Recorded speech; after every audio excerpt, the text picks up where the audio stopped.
Hey guys, welcome to Ashrad. So today we are doing a different video, a nutrition Q&A. We took to Instagram, and if you are not following us on Instagram, please follow us there to know more about our day-to-day activities. So we took to Instagram and asked what are the heart-pressing nutrition-related questions for this period of self-isolation, for this period where people are working from home, and let's ask people what are these common questions that everyone has. You asked, and I invited my friend who is a nutrition coach. She is a nutrition coach. She's awesome. She's actually one of the few people who inspired me on this path of wellness and yoga, and inspired me to take this path rather. And I invited Shradha Nanavati, my friend from college, to actually answer some of these questions. So Shradha's profile is linked in the description below, so you can definitely follow her and give her some love. And let's get into the video. So let's start with the first question. The first question that I received from one of my clients, and her question was, what should I eat for breakfast to get my energy levels up?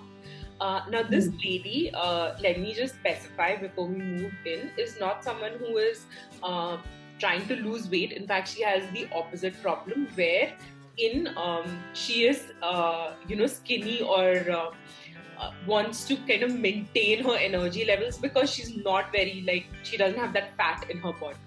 So what to eat for breakfast to get her energy levels up?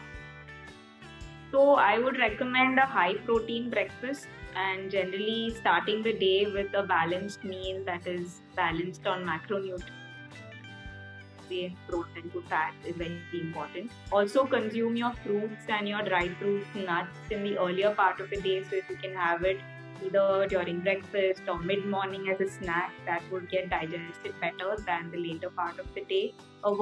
Completely avoid refined flour and the boxed cereals and sugary jams, though they are popular choices, but they may give you an instant sugar high, but they have no nutritional value.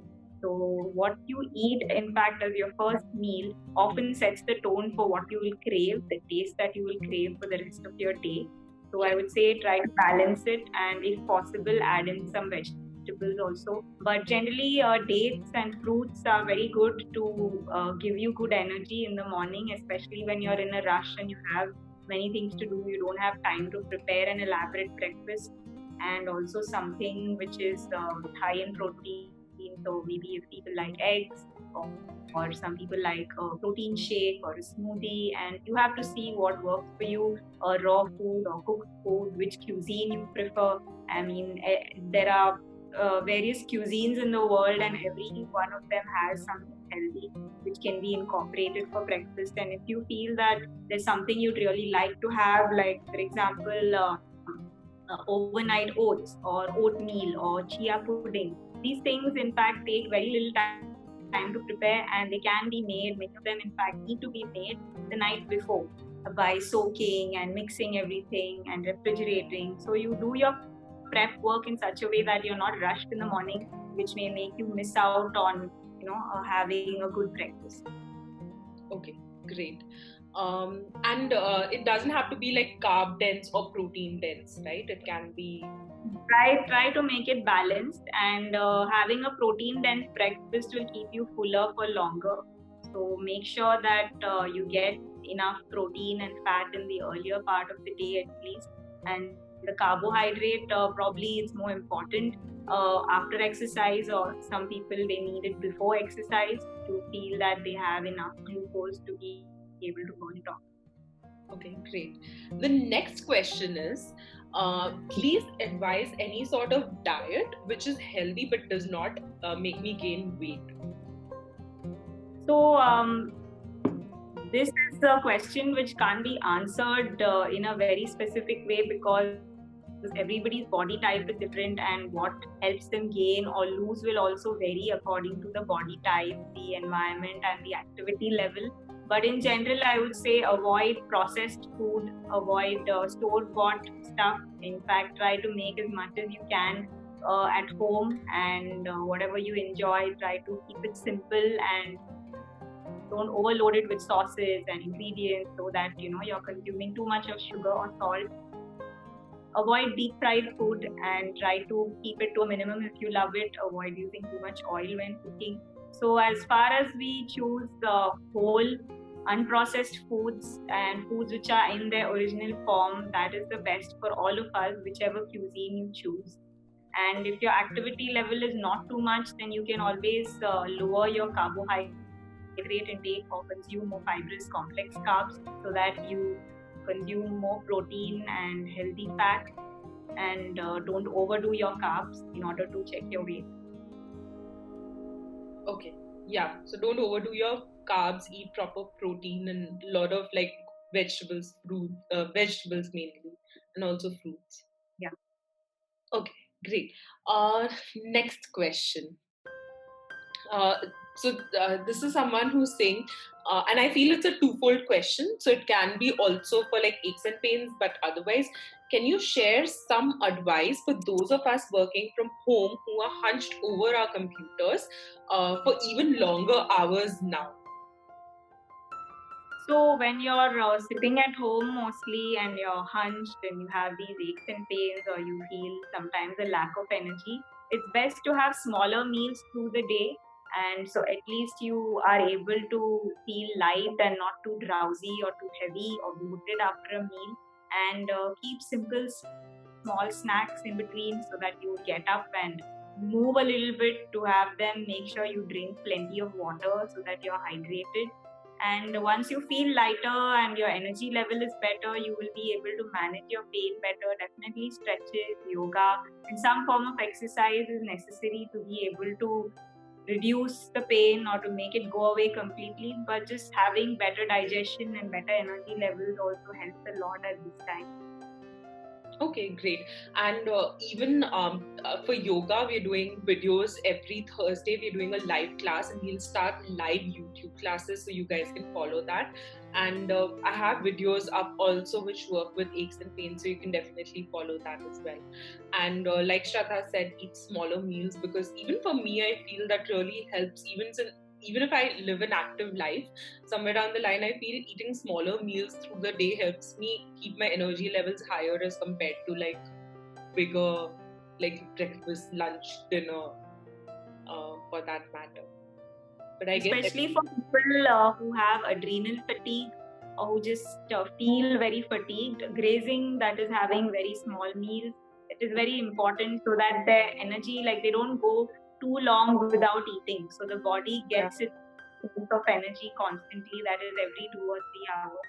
And it can be a small snack like just 1 or 2 dates, could be some cucumbers and carrots, could be something with hummus, and nothing too heavy, at the same time dense, nutritionally dense. And yeah, that should be good. okay, great. In fact, I feel maybe some other video we can talk about like the Vata, Pitta, Kapha, Ayurveda things also, because I think diet also differs based on that, and Yeah, like and body type as well. exactly. So even like the quantity differs, but that can stay for a different video altogether. Guys, let us know if you want to know more on like body type and then personality type diets as well, and maybe we can make some short video on that. Next question: any suggestions for gut health? So for gut health, yes, probiotics are important. I'm sure most of you know that. Apart from that, I would like to talk about food combining. So often it's very important what we combine, and raw foods shouldn't be combined with cooked foods. So make sure that you eat your salad or your fruits a little before you eat your main meal, because then it can interfere with digestion, can cause bloating and a host of other issues. Also, try not to consume too much water or liquid when you're eating your meals. So if you're having your meal immediately after them or during your meals, a few sips is fine, but wait at least an hour or a little more than that to have a full glass of water, as that can again interfere and slow down your digestion. So also experiment and see what works for you. For people who have a slow or sluggish digestion, raw foods may not work very well with them. Even certain vegetables might not digest well, and too much of nut butter or nuts may also feel heavy for them. So see what works for your body and always do outcome-based decision making. I think that is very important, and see what works for your body type. That will help you understand your body better. Yeah, I like that outcome based decision making before having like that one chip. You should think of the outcome. Seriously, because when that's helped me actually stop eating chocolate so much. I used to love eating dairy milk, and just thinking of what it's going to do to me afterwards. And now I can't. It's like very difficult for me to put a piece of dairy milk in my mouth also because it's too sweet for me now. That I like that point. Awesome. So last question. And the last question is, since we're not eating animal protein, how much of plant based protein should we eat to keep our protein intake intact? Sorry. So for most people, the standard guideline is 0.8 grams of protein per kilogram of body weight. So that means for a say 68 kg person, that would translate to 55 grams of protein. For a 90 kg person, that would translate to 72 grams of protein. So you can just calculate. And for people who are following a plant-based diet or a vegetarian diet, there are a lot of sources of protein, healthy sources of protein, and make sure you have 1 cup at least of lentils every day. So any variety of lentils or beans can be incorporated into any meal. That will give you a good amount of protein and lysine. And also the soy protein, try to avoid processed soy that comes in the cheeses or the mock meats or the burgers, because they have a lot of other preservatives and maybe a high sodium content. So try to opt for fermented soy foods more, like tofu and tempeh or yogurt. And then also there are a lot of vegetables, nuts, seeds, plant-based nut butters, milks which have protein as well. There are grains like quinoa and oats, brown rice, and every food actually will have a certain amount of protein in it.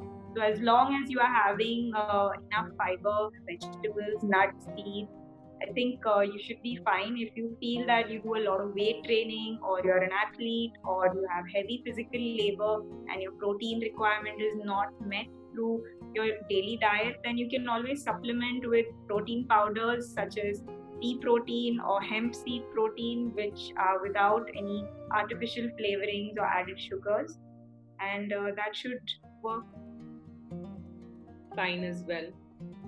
Awesome. So I hope like more people start eating like higher plant-based food also, because that would be awesome. I'm Yeah, not. we also need to look at what is sustainable. So, good Yeah. nutrition is not just about the nutritional value of food in isolation or the number of calories it has, which most people think it is about that, but it's also about how it is digested, how your stress level is, what is your mindset when you're eating, what is your environment, and all these factors play a very important role. And what could work for you may not work for someone else. So there is no best diet as such. It's all very personal, very individual, and that's the beauty of it, that you get to keep experimenting, as we all have different phases and different goals we go through in life. So it's important to see nutrition from that perspective, that is very linked to the mind as well, and to our lives, what stage we are in, and what we want, we like. So our preferences also keep changing, and genes are not everything. So you may have a certain set of genes, but you're not bound by it. Leading a healthy lifestyle by exercising regularly and getting fresh air, getting enough sunlight, and supplements for whatever deficiencies you have.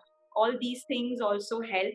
They go a long way, and you can turn around whatever tendencies you may have by just leading a healthy life with discipline and good habits. Perfect, great. So I hope this helps people, especially because they're worried about, what they should eat during the period of self-isolation. So I'm sure this information is definitely going to help everyone. Thank you so much for your time, Shraddha, and thanks a ton. This has been great information, and I hope it helps people out. Also, I'm going to link Shraddha's Instagram and Facebook page in the description below, and you can follow her. And if you have any nutrition related questions, you can get in touch with her. She does nutrition consultation, and she's awesome. Thank you so much.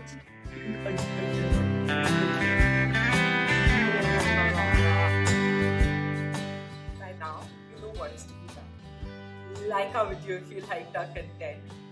Subscribe to our channel. It's absolutely free. Leave a comment below if you want to say something to us. And we shall see you with yet another video soon. Thank you so much and Namaste.